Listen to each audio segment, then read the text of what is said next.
ఓం అస్మద్గురుభ్యో నమః. శ్రీరంగసింహగిరిదేశికపాదసేవా ప్రాప్తాఖిల ద్రవిడవేదర్హస్య జాతం శ్రీగౌతమాన్వయజమాశ్రితభాగధేయం గోపాలదేశికమహం శరణం ప్రపద్యే. శ్రీమద్గౌతమవంశనాయకమణేర్గోపాలసూరేసుతం తత్పాదాంబుజలబ్ధయుగ్మనిగమాంతార్థం సుశీలం సదా సద్విద్యా వినయాది సద్గుణనిధిం స్వాచార్యనిష్టాన్వితం వందే వైష్ణవభూషణం తమనహం శ్రీరంగరామానుజం. కౌశికాన్వయసంజాతం వెంకటార్యతనూభవం వేదాంతాచార్యసచ్చిష్యం గురుం భజే. శ్రీశైలేశ ఇత్యాది ప్రణతోస్మి నిత్యం స్వాదయన్నిహ సర్వేషాం త్రయంతార్థం సుదుర్గ్రహం స్తోత్రయామాస యోగీంద్రః తం వందే యామునాహ్వయం. యత్పదాంభోరుహధ్యానవిధ్వస్తాశేషకల్మషः వస్తుతాముపయాతోహం యామునేయం నమామి తం. నమో నమో యామునాయ యామునాయ నమో నమః. నమో నమో యామునాయ యామునాయ నమో నమః. శ్రీమత్కృష్ణసమాప్పాయ నమో యామునసూనవే యత్కటాక్షైకలక్ష్యాణాం సులభ శ్రీధర సదా. భాగవతులందరికీ కూడా దాసోహాలు సమర్పిస్తూ గోష్ఠిని యథావిధంగా సేవించేటటువంటి ప్రయత్నం చేద్దాం. నిన్నటి రోజున ఆళ్బందాలు పరమకృపతో అనుగ్రహించినటువంటి స్తోత్రరత్నాన్ని సేవిస్తున్నాం. అందులో 19వ శ్లోకాన్ని సేవిస్తున్నాం. ఉపర్యుపర్యబ్జ భవోపి పూరుషాన్ ప్రకల్ప్యతే యే శతమిత్యనుక్రమాత్ గిరస్త్వదేకైకగుణావదీప్సయా సదా స్థితాన్యోద్యమతోతి సేరతే. పరమాత్మ యొక్క కళ్యాణ గుణములు అసంఖ్యాకములైనటువంటి కళ్యాణ గుణములు అని క్రిందటి శ్లోకంలో మనకి ఆళ్బందార్లో అనుగ్రహించి, అందులో ఒక్కొక్క గుణము కూడా అవధి లేనటువంటిది. ఆ గుణానికి అవధి ఎక్కడుంది అని మనమే కాదు, గొప్పవైనటువంటి వేదవాక్కులు కూడా ఒక్క గుణానికైనా అవధి చూద్దాము అని ప్రయత్నించి ఈనాటికి కూడా ఆ ప్రయత్నాన్ని కొనసాగిస్తూనే ఉన్నాయి. ప్రయత్నం ప్రారంభించాయి, కానీ వాటికి అంతు, ఆ పనికి ప్రయత్నించినటువంటి ఆ కార్యానికి అంతు కలగడం లేదు. అవి ఇప్పటికీ కూడా సదాస్థిత ఎల్లప్పుడూ కూడా వాటిని ఆ పరమాత్మ యొక్క గుణము యొక్క అవధిని చూసేటటువంటి ప్రయత్నంలోనే ఉన్నాయి అని చెప్తున్నారు. గిరహ వేదవాక్యములు ఉపరి ఉపరి ఉపర్య అని చెప్పారు. కాబట్టి ఉపరి పైకి ఒకరికన్నా కూడా ఒకరి ఆనందం గొప్పగా 100 రెట్లు ఎక్కువగా ఉంటుంది, 100 రెట్లు ఎక్కువగా ఉంటుందని అలా పైకి ఎక్కడి వరకు వెళ్ళాయి? అబ్జభవ అపి, ఆ బ్రహ్మ దాకా వెళ్ళాయి. అబ్జభవ అంటే చతుర్ముఖ బ్రహ్మ, అపి ఆ బ్రహ్మ దాకా వెళ్ళి మళ్ళీ ఆ తర్వాత 100 రెట్లు పైన పరమాత్మ ఆనందం అని చెప్దాం అనుకొని కాదు అలా చెప్పలేము అని మళ్ళీ ఆ బ్రహ్మస్థానంలో ఉన్నటువంటి ఆనందాన్ని తీసుకొచ్చి మళ్ళీ పూరుషాన్ ప్రకల్ప్యతే, మళ్ళీ పురుషానందంతో మనుషుల యొక్క ఆనందంతో సమానంగా చేసి మళ్ళీ లెక్క పెట్టడం ప్రారంభించాయి. ఉపరి అని పైకి వెళ్ళేటటువంటి ప్రయత్నం చేశాయి. ఎలా చేశాయి? తేయేశతం ఇది అనుక్రమా, తేయేశతం మనుష్యానందం కన్నా గంధర్వానందం 100 రెట్లు ఎక్కువగా ఉంటుంది. ఆ గంధర్వానందం కన్నా కూడా పితృదేవతల యొక్క ఆనందం 100 రెట్లు ఎక్కువగా ఉంటుంది. అంతకన్నా గొప్పగా దేవతల యొక్క ఆనందం, అంతకన్నా గొప్పగా ఇంద్రుడి యొక్క ఆనందం 100 రెట్లు ఎక్కువగా ఇంద్రుడి యొక్క ఆనందం, అంతకన్నా ఎక్కువగా 100 రెట్లు బృహస్పతి యొక్క ఆనందం, అంతకన్నా 100 రెట్లు ఎక్కువగా ప్రజాపతి ఆనందం, అంతకన్నా 100 రెట్లు ఎక్కువగా చతుర్ముఖ బ్రహ్మ ఆనందం అని లెక్క కట్టి, ఆ లెక్క కట్టిందంతా ఒక 1000 రెట్లో సహా కొన్ని కోట్ల రెట్ల ఆనందము బ్రహ్మ వరకు వచ్చిన తర్వాత దానిపైన బ్రహ్మ ఆనందం ఒక 100 రెట్లు అని చెప్తే సరిపోతుందేమో అని అనుకుంటే కుదరక ఆ కోట్ల 1000 కోట్ల సమమైనటువంటి ఆనందాన్ని మళ్ళీ మనుష్యానందం దగ్గరికి తీసుకొచ్చి మళ్ళీ 100 రెట్లు అని ఈ క్రమాన్ని క్రమం కాదు అనుక్రమం వెళ్ళడం, మళ్ళీ కిందకి తీసుకురావడం, మళ్ళీ బ్రహ్మ వరకు వెళ్ళడం, మళ్ళీ మనుష్యానందానికి దగ్గరికి తీసుకురావడం, ఇలా క్రమంగా ఇప్పటికీ కూడా ఆ వేదాలు సదా స్థిత ఉద్యమత న అతిసేరతే, ఉద్యమించాయి, అవి కనిపెట్టి ఆనందం కొలవాలని ఉద్యమించాయే తప్ప ఆ పనిని దాటలేకపోతున్నాయి, ఆ పని పూర్తి చేసి ఇంకొక దాంట్లోకి వెళ్ళలేకపోతున్నాయి ఆ వేదములు, వేదవాక్యములు అనేటటువంటి విషయాన్ని మనకి ఈ శ్లోకంలో తెలియజేస్తున్నారు. మనుషులు ఆనందాన్ని ఒక్క గుణం, అలాంటివి ఎన్ని గుణాలని గురించి లెక్క కట్టాలని ప్రయత్నించింది ఆ వేదము అంటే త్వత్ ఏకైక గుణ అవధి ఈప్సయాన్ని, నీ యొక్క ఒక్కొక్క గుణము యొక్క అవధిని చూడాలి అనేటటువంటి ఆశతోటి బయలుదేరినటువంటి ఆ వేదవాక్కులు తేయే శతమితి అనుక్రమాత్ 100 రెట్లు 100 రెట్లు 100 రెట్లు పెంచుకునేటటువంటి ఒక పద్ధతిని అవలంబిస్తూ ఉపరి పైకి పైకి పైకి పైకి పైకి పైకి వెళ్ళి అబ్జభవోపి చతుర్ముఖ బ్రహ్మస్థానం దాకా వెళ్ళి అక్కడ వరకు లెక్క కట్టగలిగింది. వేదాలకి అక్కడ వరకు బెంగ ఏం పడలేదు. చతుర్ముఖ బ్రహ్మస్థానం వరకు ఉండేటటువంటి ఆనందం ఎలాంటిదో ఈజీగా లెక్క కట్టేసింది వేదవాక్యములు. ఆ తర్వాత ఆ పరమాత్మ యొక్క ఆనందం లెక్క కట్టాలి అని ప్రయత్నిస్తే మళ్ళీ దానికి అంతు తోచక మళ్ళీ ఆ చతుర్ముఖ బ్రహ్మస్థానంలో ఉండేటటువంటి ఆ జీవుడి యొక్క ఆనందం ఎంత ఉంటుందో దానిని పురుషాన్ ప్రకల్ప్యతే, మళ్ళీ పురుషుల యొక్క ఆనందంతో సమానంగా తీసుకోదు.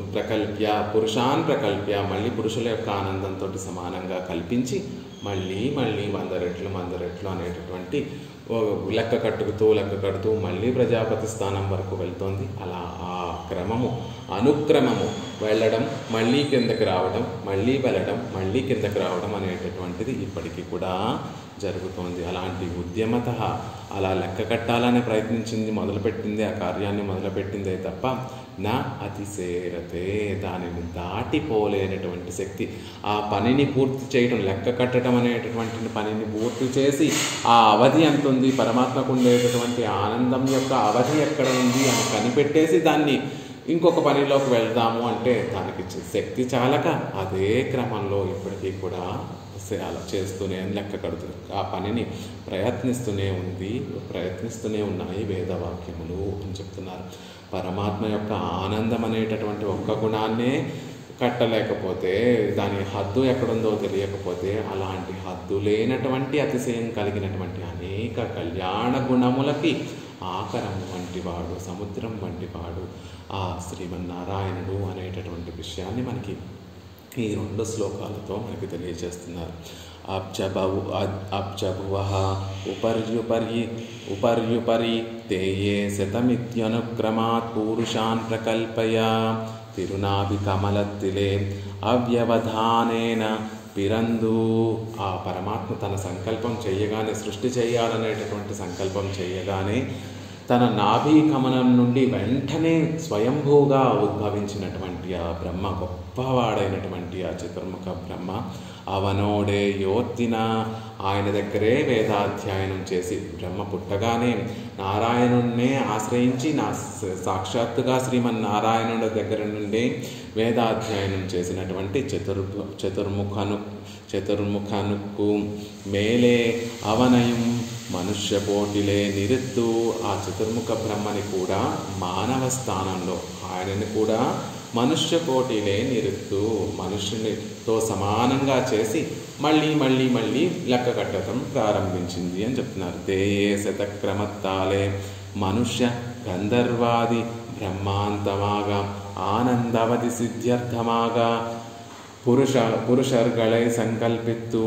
అలా మళ్ళీ మనుషుల స్థానంలో నిలిపి, మనుషుల కన్నా తేయే శతక్రమత్తాలే, ఆయన కన్నా 100 రెట్లు తేయే శతం మనుషానంద అని చెప్పేటటువంటి క్రమంలో ఆ మనుషుడి కన్నా 100 రెట్ల ఆనందం దేవ గంధర్వులది, అంతకన్నా గొప్పది పితృదేవతలది. ఆ క్రమంలో మళ్ళీ బ్రహ్మాంతమాగా, మళ్ళీ చతుర్ముఖ బ్రహ్మ వరకు ఆనంద అవధి సిద్ధ్యర్థమాగా, ఆనందం యొక్క అవధి చూడాలనేటటువంటి ఒక ప్రయత్నంతో పురుషర్గళే సంకల్పిత్తు. అలా ఆ పురుషుల్ని సంకల్పించింది వేదము. అలా ఒక్కొక్కరి ఆనందం లెక్క కడుతూ బ్రహ్మానందం వరకు, చతుర్ముఖ బ్రహ్మ వరకు వెళ్ళి, ఆయన తర్వాత ఎంత ఉంటుంది పరమాత్మ ఆనందం, తర్వాత చతుర్ముఖ బ్రహ్మ తర్వాత పరమాత్మే ఉంటాడు కాబట్టి ఆయన ఆనందం ఒక 100 రెట్లతో చెప్పేద్దామా అంటే అది వీలు పడక మళ్ళీ బ్రహ్మస్థానంలో ఉండేటటువంటి ఆ జీవుని యొక్క ఆనందాన్నంతటినీ కూడా తీసుకొచ్చి మళ్ళీ మానవ పురుషుడి యొక్క ఆనందంతో సమానంగా చేసి మళ్ళీ లెక్క కట్టడం ప్రారంభిస్తోంది. ఇలా చేస్తోంది, ఈ క్రమంలో చేస్తోంది. వేదం ఆనందం లెక్క కట్టడం కోసం ఈ క్రమాన్ని అవలంబిస్తోంది. ఎన్ని గుణాలని? ఏకైక గుణావదీప్సయ సదా స్థిత గిరః. ఒక్క కళ్యాణ గుణాన్ని యొక్క అవధిని చూడాలనే ప్రయత్నం చేసినటువంటి ఆ వేదగిరులు, ఆ వేద వాక్యములు సదాస్థిత, ఆ ఉద్యోగంలోనే, ఆ ప్రయత్నంలోనే ఉన్నాయి తప్ప ఆ ప్రయత్నాన్ని పూర్తి చేసినటువంటి అవ్వలేకపోతున్నాయి. ఆనందగుణం ఒన్రయుం ఎల్లై కాండై ఇల్లై ఇచ్చైలే ఉద్యోగిత్తు. ఆ ఆనందం అనేటటువంటి ఒక్క గుణం యొక్క అవధి చూడాలి. ఎల్లై కాండై ఇల్లై, ఆ అవధి ఎక్కడుందో, ఆనందం గుణం యొక్క అవధి ఎక్కడుందో చూడాలనేటటువంటి ఇచ్ఛతోటి ప్రారంభించినటువంటి కార్యం. ఈప్సయ గుణావధి, ఈప్సయ అంటే కోరిక, ఆశ అనేటటువంటి అర్థం. ఆ గుణం యొక్క అవధి ఎక్కడుందో చూడాలనేటటువంటి కోరికతోటి ప్రారంభించి సర్వకాలత్తిலும் స్థితైగళాన వేదగిర్గళానవై, అలా నిత్యము కూడా ఇప్పటికీ కూడా ఆ వేదవాక్యములు ఇంకా లెక్క కట్టడాన్ని అలా చేస్తూనే ఉన్నాయి తప్ప ఆ పనికి పూర్తి అనేటటువంటిది అవ్వలేదు. ఈ కాలంలో కూడా ఇప్పటికీ కూడా వేదవాక్యములు అలా పరమాత్మ యొక్క ఆనందాన్ని కడుతూనే ఉన్న ఆ క్రమంలో, పరిక్రమంలో ఇంకా ఆ ఆనందం యొక్క హద్దును తెలుసుకునేటటువంటి ప్రయత్నం చేస్తూనే ఉన్నాయి అనేటటువంటి విషయాన్ని చెప్తున్నారు. ఏకైక వెంగయ్యాలే ఆనందవహమాన యువత్వాదిగళై నినైక్రదు. ఏకైక అని చెప్పడం ద్వారా ఒక్క గుణము అని చెప్పేటటువంటి సందర్భంలో ఆనందానికి కారణమైనటువంటి మిగిలినటువంటి గుణాలన్నింటినీ కూడా చెప్పబడి ఉన్నాయి. ఎలా వేదంలో చెప్పబడింది? మనుషుని యొక్క ఆనందం ఎలా కట్టగలిగింది? ఇప్పుడు ఒక నీరునో, ఒక పప్పునో, ఒక ఉప్పునో అయితే కొలమానం తీసుకొని దాంతో ఇన్ని కేజీలు ఉన్నాయండి, ఇన్ని లీటర్లు ఉన్నాయండి అనేటటువంటివి మనం తేలిగ్గా చెప్పగలుగుతాం. కానీ భావనను ఎలా కొలవగలం అంటే మానవ మాత్రులమైనటువంటి మనకి ఆ భావనని కొలిచేటటువంటి పరిజ్ఞానం లేకపోయినా వేదములు ఒక ఉపాయాన్ని చెప్పాయి. ఒక మనిషి ఒక స్థితిలో ఉన్నప్పుడు అతనికి ఎంత ఆనందం కలుగుతుందో దానిని ఒక బేస్ కింద తీసుకుందాం, దానిని ఒక ప్రమాణంగా తీసుకొని అంతకి 100 రెట్లు ఉంటుంది అని అనుకుందాం అనేటటువంటి ఒక ప్రయత్నం చెప్పింది. ఎలా ఉండాలట మానవ ఆనందం అనేటటువంటిది ఎలా ఉంటుంది? సహజంగా మనందరికీ కలిగేటటువంటి ఆనందం ఎలా ఉంటుంది అంటే, ఒకసారి ఆనందంగా ఉంటాము, మరుక్షణం దుఃఖంగా ఉంటాం. ఒకసారి ఎక్కువసేపు ఆనందంగా ఉన్నప్పటికీ కూడా అది పరిపూర్ణమైనటువంటి ఆనందం కాదు. ఆ ఆనందం ఎప్పుడూ కూడా దుఃఖ మిశ్రమమైనటువంటి ఆనందమే ఉంటుంది. దానికి అనేక కారణాలు అవ్వచ్చు. ఒంట్లో శక్తి లేకపోవడం వల్ల ఆ ఆనందం మళ్ళీ క్రమంగా తగ్గిపోవచ్చు. మనస్థితి బాగుండకపోవడం వల్ల ఆ ఆనందం కొరత అయిపోవచ్చు. అలా మనకి మానవులకు ఉండేటటువంటి ఆనందము దుఃఖ మిశ్రమమైనటువంటిది. కాబట్టి వేదవాక్యములు ఏమని చెప్తున్నాయి అంటే, ఒక్క స్థితిలో ఉన్నటువంటి మానవుడిని మనం ఊహించుకుందాము. ఆ మానవుడికి అన్ని అనుకూలంగా ఉండేటటువంటి స్థితులలో ఒక మానవుడు పొందేటటువంటి ఆనందం ఎలాంటిదో అంతకన్నా 100 రెట్లు ఎక్కువ ఆనందం ఇంకొకరికి ఉంటుంది, పైన ఉండేటటువంటి వాళ్ళకు ఉంటుంది అనేటటువంటి సందర్భంలో ఆ ఆనందాన్ని అనుభవించేటటువంటి వ్యక్తికి కొన్ని లక్షణాలు చెప్పింది. అవి ఏమిటి అంటే, ఆ ఆనందం అనుభవించేటటువంటి ఆ మానవుడు ఎలా ఉండాలట? యువా స్యాద్ అని తైత్రీయ ఉపనిషత్తు చెప్తుంది. అంటే మంచి యవ్వనంతో ఉండేటటువంటి మానవుడైతే ఆనందాన్ని చక్కగా అనుభవించగలడండి. అదే ఒక 40 ఏళ్ళు 50 ఏళ్ళు దాటిన తర్వాత ఈ శరీరం క్రమంగా పెరుగుతుంది. శరీరం ఎలా ఉంటుంది అంటే క్రమంగా పెరుగుతూ వచ్చి ఒక పాయింట్ దగ్గర నుంచి ఒక సందర్భం దగ్గర నుంచి క్రమంగా తగ్గుతూ వస్తుంది. శరీరంలో శక్తి తగ్గుతూ ఉంటుంది. శరీరం కూడా నాశనం అయిపోవటం ప్రారంభిస్తూ ఉంటుంది. కాబట్టి ఒక మానవుడి యొక్క జీవితంలో ఒక సందర్భం ఉంటుందండి. ఆ సందర్భంలో అతని ఆనందం అనుభవించడానికి సరైనటువంటి శారీరక సౌష్ఠవం కలిగి ఉంటాడు. అది యవ్వనము. అలా మంచి యవ్వనంలో ఉన్నటువంటి వాడు అవ్వాలి. ఒక 25 నుంచి 30 సంవత్సరాల వయసు కలిగినటువంటి వాడు పరిపూర్ణమైనటువంటి ఆనందాన్ని శరీరం కూడా ఆ ఆనందాన్ని అనుభవించడానికి సహకరిస్తుంది. అలాంటి స్థితిలో ఉన్నటువంటి వాడిని తీసుకుందాము అని ముందుగా అతని యొక్క శరీర స్థితిని చెప్పింది. తర్వాత కేవలం శరీర స్థితి, శరీర సౌష్ఠవం, ఆనందాన్ని అనుభవించడానికి ఉపయుక్తంగా ఉన్నటువంటి శరీరం ఉంటే సరిపోదండి, అతని యొక్క మనస్థితి కూడా బాగుండాలి. అందుకే అధ్యాయక అని చెప్తుంది. అంటే అతనంతా కూడా జ్ఞానాన్ని సమపార్జించినటువంటి వాడై ఉండాలి.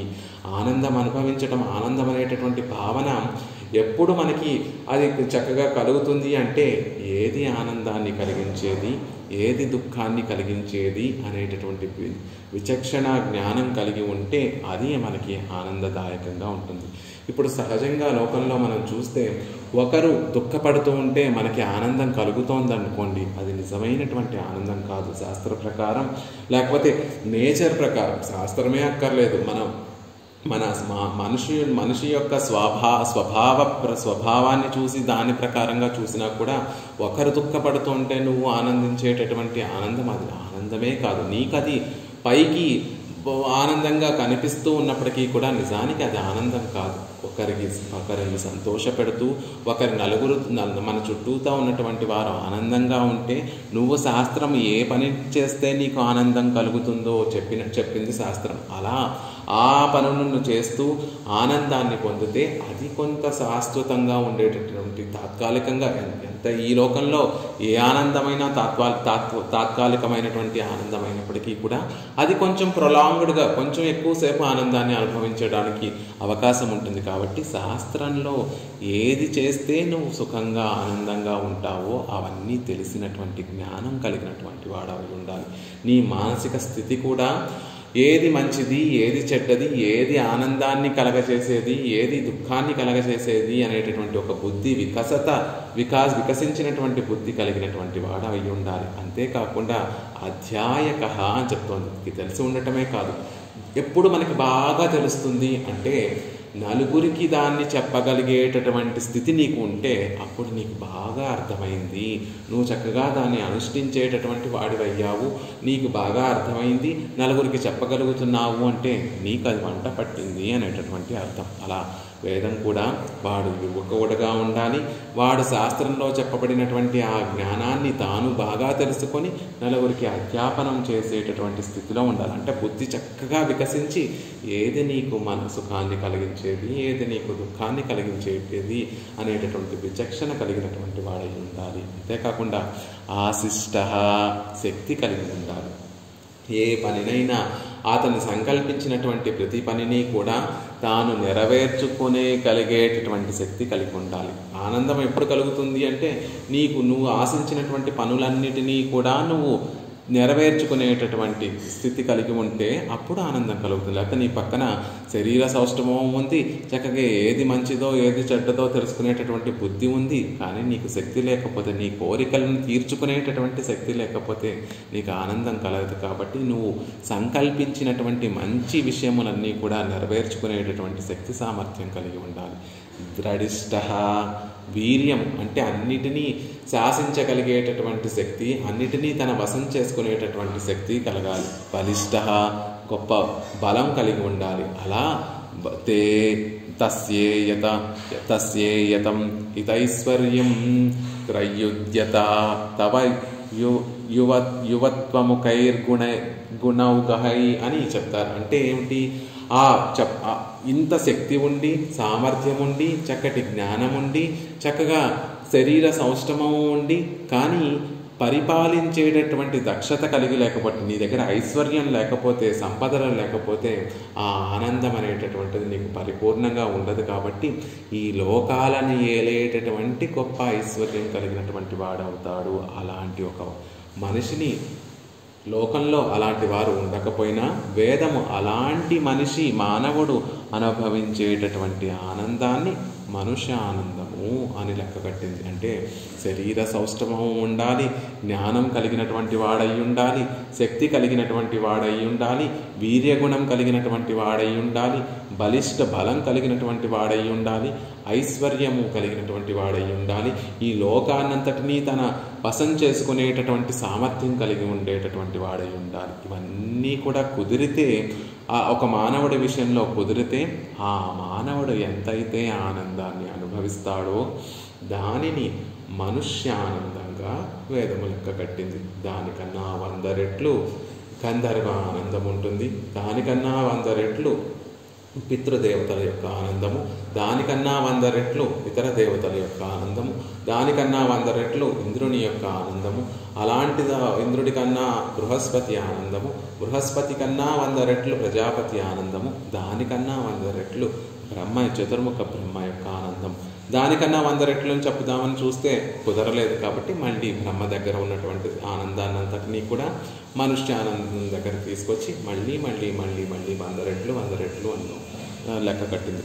అసలు ఇవన్నీ కూడా మనకి ఈ చెప్పినటువంటి లక్షణములన్నీ కూడా మనకి కలిగితే మనం అనుభవించేటటువంటి ఆనందాన్నే లెక్క కట్టడం కష్టం. కానీ వేదము దానికి మాత్రం ఒక కొలమానం చెప్పేసింది. మనిషికి ఇవన్నీ కూడా కుదిరితే ఆయన అనుభవించేటటువంటి ఆనందం 1 రెట్లు అనుకుంటే అంతకన్నా గొప్ప ఆనందం. అవన్నీ కూడా చెప్పినట్టుగా ఆ యవ్వనము, ఆ జ్ఞానము, మంచి జ్ఞానము, శక్తి, దృఢత్వము, వీర్యము, బలము, సంపదలు అన్నీ కలిగితే మన ఆనందానికే హద్దు ఉండదు. అలాంటి ఆనందానికి 100 రెట్లు మళ్ళీ దగ్గరికి తీసుకొచ్చి ఇలా కడుతోంది. కాబట్టి ఏకైక అని చెప్పినటువంటి ఆ పదంలో ఈ ఆనందానికి కారణమైనటువంటి ఆ యువత్వము అనేటటువంటివన్నీ, ఆ ఇతర లక్షణాలన్నీ, యువత్వము, ఆశిష్టము, అధ్యాయకము అనే వీర్యము, బలిష్టము, ఐశ్వర్యము అనేటటువంటివన్నీ కూడా చేరి ఉంటాయి అంటున్నారు.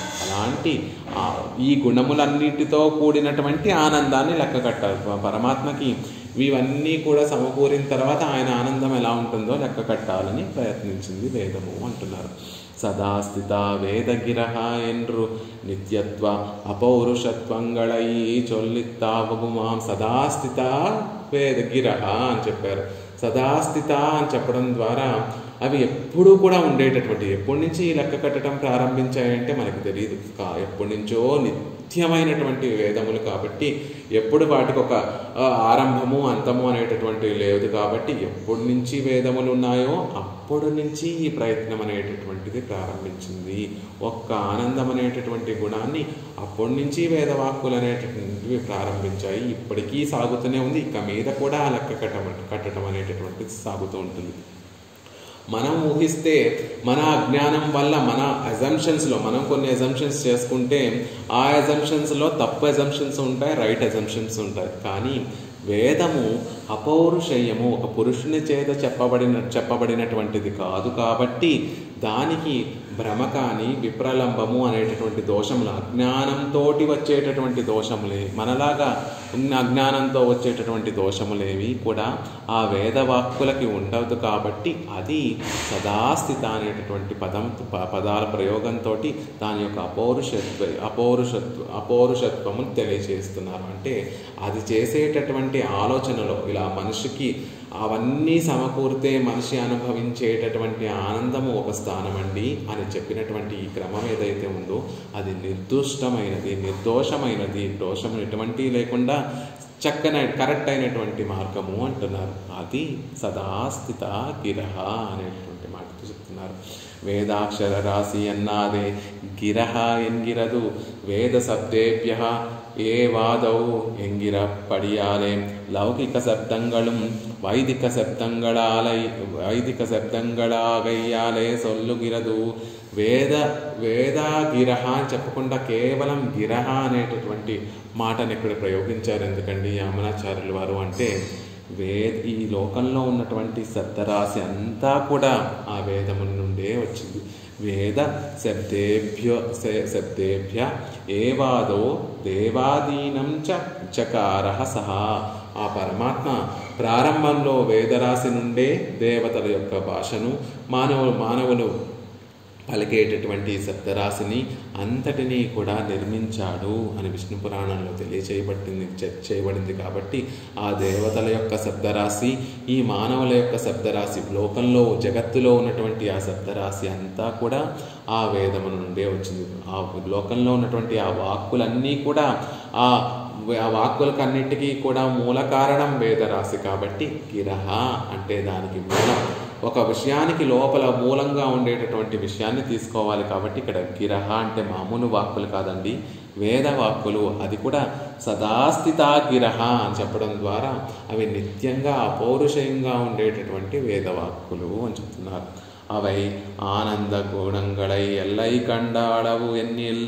ఆ వేదవాక్కులు ఆ ఆనందం అందగుణంగా ఆ గుణాలని అవధి చూసినటువంటి క్రమం. ఆ గుణాలలో ఒక గుణాన్ని ఎలా చూసిందండి వేదము, అవధి చూడాలని ఎలా ప్రయత్నించింది, ఆ ప్రకారం ఏమిటి, ఏ పద్ధతిలో అవధి చూడాలని ప్రయత్నించింది అంటే చెప్తున్నారు.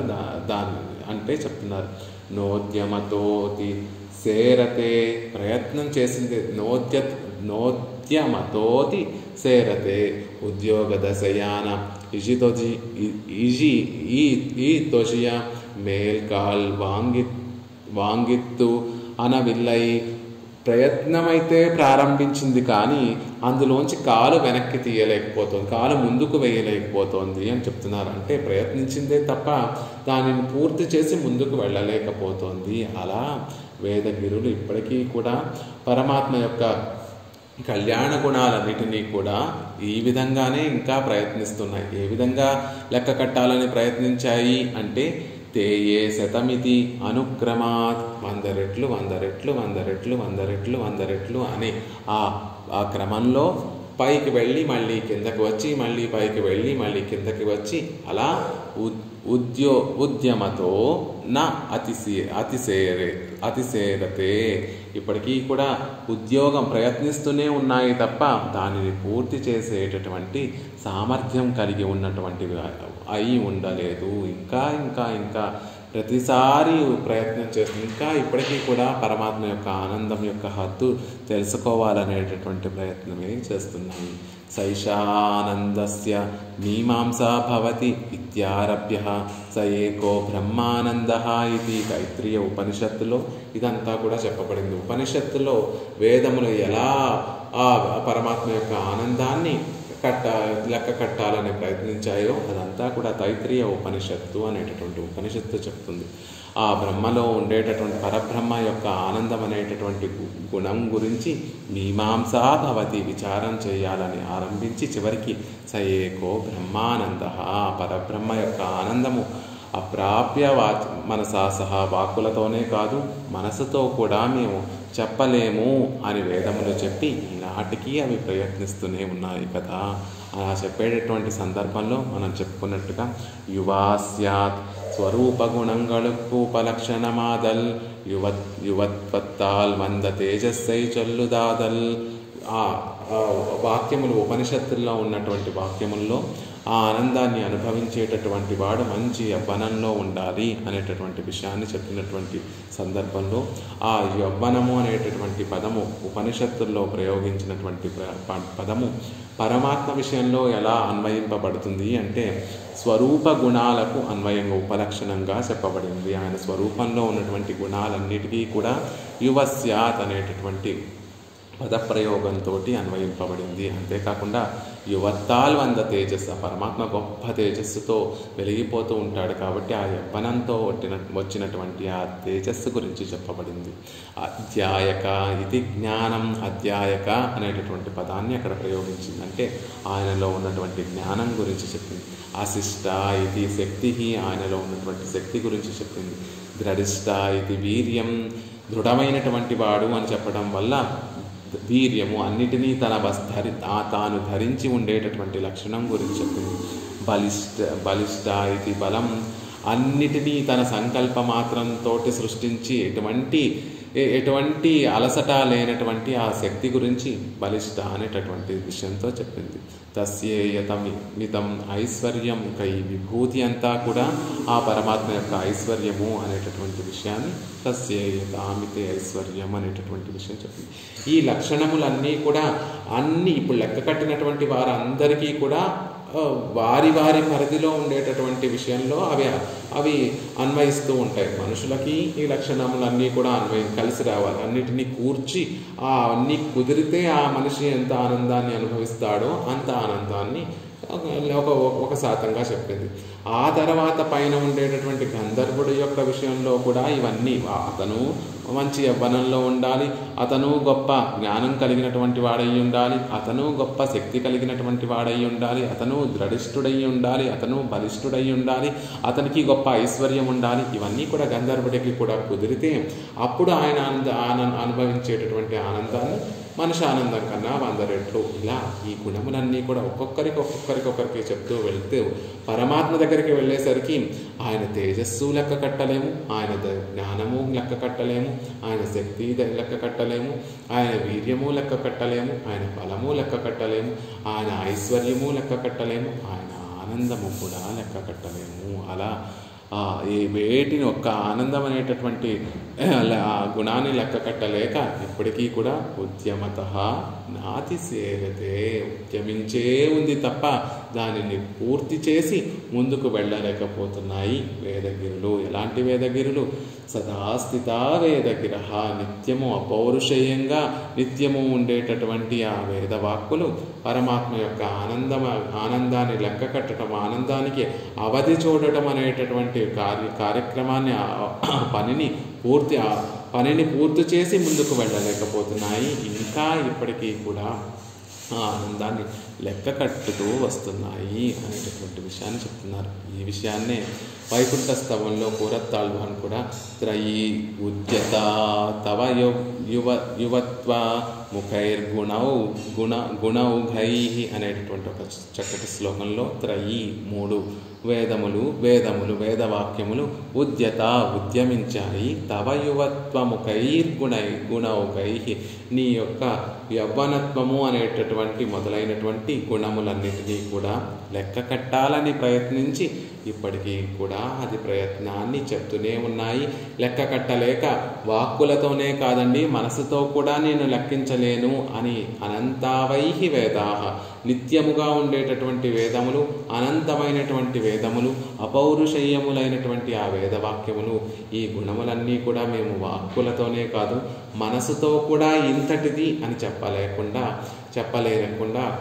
చెప్పలేకపోతున్నాము అని చెప్పి వెనుదిరిగి మళ్ళీ ఆ లెక్క కట్టడం అనేటటువంటి ఇప్పటికీ కూడా ఉద్యమతః నాతిశీరతే, అలా ఉద్యమిస్తూనే ఉన్నాయి తప్ప ఆ పనిని పూర్తి చేసినటువంటివి కాలేకపోతున్నాయి అనేటటువంటి విషయాన్ని చెప్తున్నారు. అంటే పరమాత్మలో అనేక కళ్యాణ గుణములు ఉన్నాయి. ఆ ఒక్కొక్క గుణము కూడా అవధి లేకుండా లెక్క కట్టడానికి వీలు లేనంత అవధి లేనటువంటి అతిశయంతో ఉన్నటువంటి గుణములు. ఒక గుణం కూడా మనం దానికి అంతు ఇది అని చెప్పలేనంత గొప్ప గుణములు కలిగినటువంటి వాడు ఆ సర్వేశ్వరుడు శ్రీమన్నారాయణుడు. అలాంటి అవధి లేనటువంటి అతిశయం కలిగినటువంటి ఆ కళ్యాణ గుణములన్నీ కూడా మన కోసమే ఆయన వాటికి ఆకారంగా ఉన్నాడు. వాటిని తనలో చేర్చుకొని ప్రకాశింపచేసేటటువంటిది మన కోసమే కదా అనేటటువంటి విషయాన్ని 18వ శ్లోకంలో 19వ శ్లోకంలో మనకి ఆళ్వార్లు అనుగ్రహిస్తున్నారు. ఉపర్యుపర్యబ్జ భవోపి పూరుషాన్ ప్రకల్ప్యతే ఏ శతమిత్యనుక్రమాత్ గిరస్త్వదైకైక గుణావధీప్సయా సదా స్థితాన్యోద్య మతోతిసేరతే అనేటటువంటి శ్లోకంలో పరమాత్మ యొక్క కళ్యాణ గుణములలో ఒక్కొక్క గుణాన్ని యొక్క అవధి చూడాలనేటటువంటి కోరిక కలిగినటువంటి ఆ వేదవాక్యములు సదాస్థిత నా ఉద్యమతో అతిశీరతే, ఇప్పటికీ కూడా ఉద్యమించే ఉన్నాయి తప్ప ఆ పనిని పూర్తి చేసినటువంటి ఆ అవధి కనుక్కొని ముందుకు వెళ్ళినటువంటివి కాదు. ఎలా అవధిని కనిపెట్టాలని ప్రయత్నించాయి అంటే ఉపర్యుపర్యాబ్జ భవోపి పూరుషాన్ ప్రకల్ప్య తేయే శతమితి అనుక్రమాత్ అనే విధంగా ఒకరికి పైన ఒకరికి 100 రెట్లు 100 రెట్లు 100 రెట్లు 100 రెట్లు అనే అలా ప్రారంభించి బ్రహ్మ వరకు వెళ్ళి అబ్జభవోపి బ్రహ్మ వరకు వెళ్ళి మళ్ళీ ఆ బ్రహ్మస్థానంలో ఉన్నటువంటి ఆనందాన్ని తీసుకొచ్చి పూరుషాన్ ప్రకల్ప్య మనుష్యానందంతో సమానంగా చేసి మళ్ళీ ఆ క్రమాన్ని అనుక్రమాన్ని చేస్తూనే ఉన్నాయి. అలా ఉద్యమించే ఉన్నాయి తప్ప ఆ పనిని ఈనాటికి కూడా పూర్తి చేసినటువంటివి కాదు. అలా లెక్క కడుతూనే ఉన్నాయి ఆ వేదములు ఈనాటికి కూడా అనేటటువంటి విషయాన్ని మనకి ఈ శ్లోకంలో ఆళ్వార్లు అనుగ్రహించారు. ఏం తెలుసుకోవాలి దీంతో? ఇంత ఆనందం, లెక్క కట్టలేనంత ఆనందం కలిగినటువంటి వాడు పరమాత్మ అనేటటువంటిది మీమాంసులకి, అంటే ఎవరైతే తాత్వికంగా తర్కంగా ఆలోచిస్తారో వాళ్ళకి ఇవన్నీ కావాలి. అసలు భగవంతుడే కళ్యాణ గుణ అమృత ఉదధి వంటి వాడు అనేటటువంటి విషయం భక్తులకి అవసరం లేదండి. ఆయన స్వరూపమే భక్తి కలిగినటువంటి వారికి, ప్రేమ కలిగినటువంటి వారికి ఇంత చర్చ చేయవలసినటువంటి అవసరమే లేదు. ఇదంతా కూడా ఎవరైతే భగవంతుని యొక్క గుణములలో సంశయం కలిగి ఉంటారో వారికి చక్కటి జ్ఞానాన్ని, వారి బుద్ధి వికాసాన్ని కలిగించడం కోసం ఆళ్వార్లు పరమకృపతో ఈ శ్లోకాలను అనుగ్రహించారే తప్ప ఎవరికైతే భగవంతుని మీద భక్తి కలిగి ఉంటుందో వారికి ఇవన్నీ కూడా చర్చించవలసినటువంటి అవసరం లేదు. కృష్ణ అంటే మనసులో మనకి తెలియకుండా కలిగేటటువంటి ఆనందమే, మనం అనుభవించేటటువంటి ఆనందమే దానికి నిదర్శనం. ఏం చేయాలి? ఈ 2 శ్లోకాలు ఈ శ్లోకం 19వ శ్లోకం తెలుసుకున్న తర్వాత మనం ఆచరించవలసినటువంటి విషయం ఏమిటి అంటే, మా మనసు అంటే ఏమిటి? భావ పరంపరలు.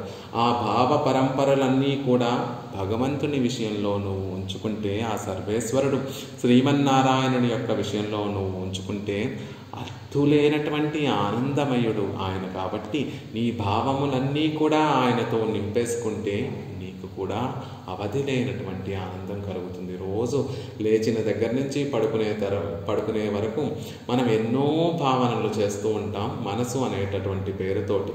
ఆ భావ పరంపరలన్నీ కూడా కామ క్రోధ లోభ మోహ మదమాత్సర్యములతోటి నిండి ఉంటే దుఃఖమే కలుగుతుంది తప్ప ఆనందం అనేటటువంటిది కలగదు.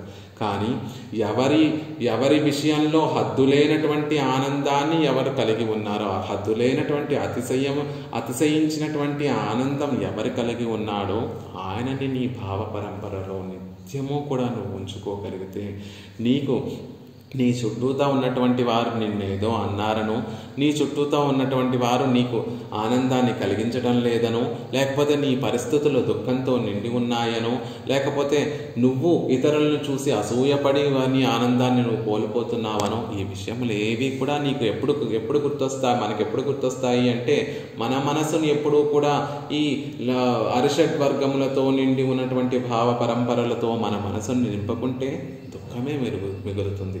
ఆ భావ పరంపరలను తొలగించి నిరతిశయమైనటువంటి హద్దులేనటువంటి ఆనందం కలిగినటువంటి ఆ సర్వేశ్వరుడి విషయంలో నీ భావనను కనుక ఉంచుకుంటే నీ మనసంతా కూడా ఆనందంతో నిండిపోయి ఉంటుంది. నువ్వు ఏ సందర్భంలో ఉన్నా, నువ్వు ఎటువంటి స్థితిలో ఉన్నప్పటికీ కూడా నీకు ఆనందం కలిగేటటువంటిగా చేస్తాయి ఆ భావ పరంపరలు. ఆ గొప్పతనం ఎక్కడిది అంటే, ఉపర్యుపర్య అబ్జభవోపి పూరుషాన్ ప్రకల్ప్య, అంత హద్దులేనటువంటి ఆనందం కలిగినటువంటి వాడు. కాబట్టి ఆయనతో మన భావ పరంపరలన్నీ కూడా నింపేసుకుంటే మనకి కూడా చక్కగా ఆనందం కలుగుతుంది.